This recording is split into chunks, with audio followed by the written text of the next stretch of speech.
Welcome back to the 21 Convention 2022 of Orlando, Florida, being held over the 16-year anniversary of 21 Studios and 21 Convention live events. Being held also as well in the larger Super Duper 21 Summit event, triple event, with Patriarch and 22 conventions going on as well. Our next speaker is a first-time speaker to the 21 Convention. He spoke for his first time at 21 Summit at the Patriarch Convention just the other day. It's kind of his second time speaking for us. I'm really excited to have him at our event. I found him on YouTube, I think earlier in the year, and I kind of, no homo, fell in love right away. This guy was a savage. This guy was intense. This guy was cutthroat in his approach to what he was saying, and his tenacity to go after frauds and expose retards in the manosphere. And I love that. I wish more men had the balls and the boldness that this guy has. He's also a Texas patriarch, married, father, husband, out in Texas, and he has this huge, like 40-acre ranch called the Gladiator Farm, where he trains men how to be better men. Ultimately, though, he's fighting against, in America and in our culture, against the vaginization, the vaginization of men, boys, and fathers. He wants men to be masculine, and he's doing a great job of that on his channel. So without further ado, I'm proud to announce Paul Caldwell to the 21 Convention stage. Thanks, Paul. Yes, sir.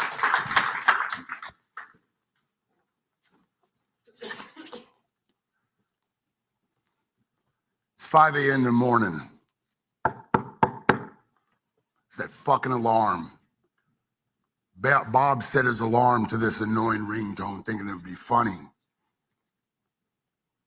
As he fumbles around the nightstand trying to find the source of this noise, he thinks to himself, I've got to change that thing. I've got to change, that's an annoying ringtone. But he said that to himself at least 1 million times now. Once his hand locates the familiar thin rectangle, his fingers go into autopilot, hitting whatever button makes a hideous sound go away. He starts to think to himself, I hate my job. I hate my life. Dreading the day ahead of him, he gets up. Excuse me. We'll go freestyle. Instead of reading from that, I'm just going to go straight from this. I can't see. I didn't bring my glasses. What I want to talk to you guys today about is discipline or regret. This is the first intro. It's the intro to a book that I'm writing.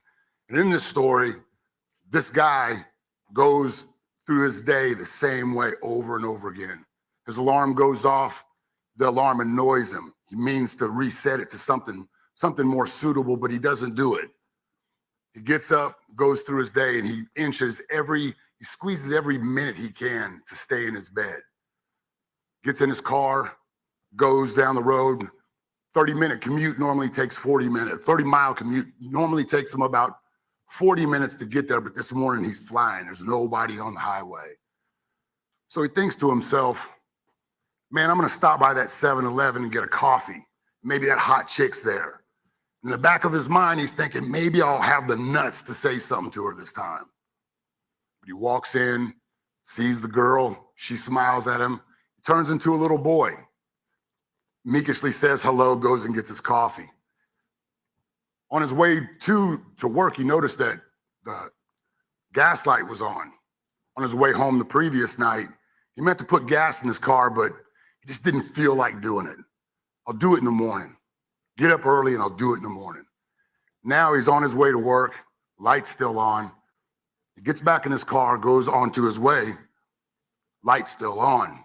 Gets on the freeway, and it's bottlenecked. It's bottlenecked, and not only that, gas runs out of his car. And he's thinking, shit, man, my boss has been telling me for months, one more time, dude, and you're out of here. But never follows up on the threat. So it comes to his mind, it goes away, and he's like, it'll be all right. But he doesn't have a gas can. And he realizes that he forgot his cell phone on his desk in his haste running out the door. So when he finally gets to work, the girl that's at the desk, normally very cordial, she has fear in her eyes. They normally kick it and she gets bubbly when he comes in, but this day, there's a morbid look on her face. She tells him they're waiting for you in the conference room. So he goes in and he sees everybody is sitting at this table that he doesn't want to see sitting at one table. All the managers and the head of the human resources department with a stack of papers. His boss asked him, "Do you know what we're here for?" He's like, "Man, look, I'm sorry." And his boss says, "Just shut the fuck up. I'm tired of listening to you talk." And from that point, all he hears is a dull buzz because he knows exactly what's about to happen. He's done. He's done. He's losing his job. He's losing everything. And so when he gets back in his car, he stops and he's thinking, man, I'm screwed. This guy's been living above his means. He's maxed out his credit cards. He's worked so hard to impress dudes that don't even know he's alive, don't even know he exists. He's running this race against somebody who's not even paying attention to him. And now he has nothing. So he drives home, walks into his overpriced condo, and realizes, I'm losing everything. So he goes to his $7,000 Italian leather chair and sits down. But today it doesn't greet him like a king like it always does. The leather's cold, it's mocking, because it's no longer his. He sits and he thinks to himself, I'm a fucking loser, man. I did this. He sees no way out. So he reaches over to his $3,000 end table with marble that comes from some exotic place. And all the time he's looking through his house saying, I shouldn't have bought that. Shouldn't have bought that. Damn, man, if I had the money, I paid for that. Because he's gonna need all of that money because his ass is going on the streets. So he reaches into that end table, pulls out a .45 caliber weapon that he bought, custom made. Paid 3 times as much as he should have for the pistol. Puts it in his mouth. Tear drops down his face. He starts to squeeze the trigger. Then he hears, it's the alarm. It was a fucking dream. He jumps up, goes after his life. He starts to attack it. Now that's an extreme. That's a very extreme example of how people might deal with stuff, but that's a reality that we deal with. And when you take a story like that, you take anyone's life, you can break it down into 2 lanes. Either they're building with discipline or they're destroying and they're gonna live their life in regret. You're building or you're destroying. You have discipline or you have regret. Now I believe there's 4 basic pillars that make up what a man is supposed to be, that holds up the kingdom of your manhood. That's your physicality, number 1. You have to be healthy.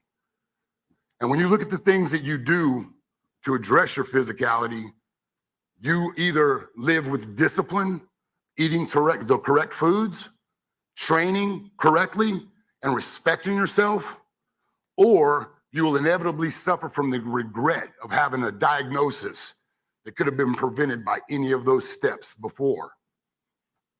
And so many times people, especially in my line of work, they come and they try to tell me all the reasons why what we're trying to do isn't gonna work or why it's not gonna work for them. They have all these beautiful lies that they've written on paper and say, you know, did this and I did this and I did this.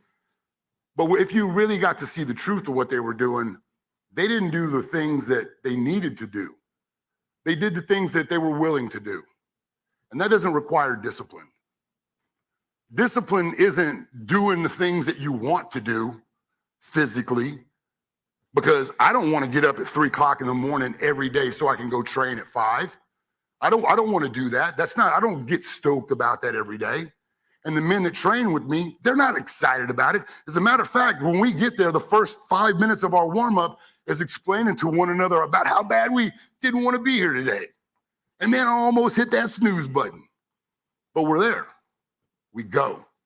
Why? Because the result of not going is going to make us feel the way we don't want to feel, look a way we don't want to look, and be someone we don't want to be. And so when you look at your physicality, you're going to either take care of yourself with discipline or you will regret not doing that. Guaranteed.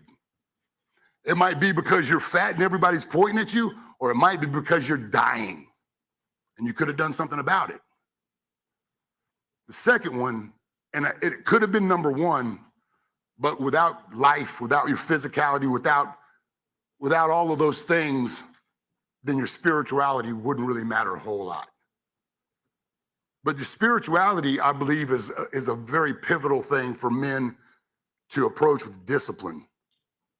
Because the things that we're supposed to do, the moral code that we're supposed to follow in taking care of our spirituality, no matter whatever religion that you choose, to me, it doesn't really matter as long as it's one of peace. There's disciplines that you have to adhere to. The 10 Commandments. The 10 Commandments would solve all of our problems if the whole world just followed those 10 simple rules, those 10 simple precepts of how humans are supposed to roll. It takes discipline. It takes discipline to not break those commandments, especially in the culture that we live in today, that tells you that whatever lust, desire, or wants you have, go for it. You deserve it. So it takes discipline. But just like with your physicality, if you're not disciplined in your faith, then you will face attacks that are either meant to guide you back to where you're supposed to be or to destroy you. It just depends on if God still has your back. But we're foolish to think that we can beat the realm of spirituality, that we can avoid being tested.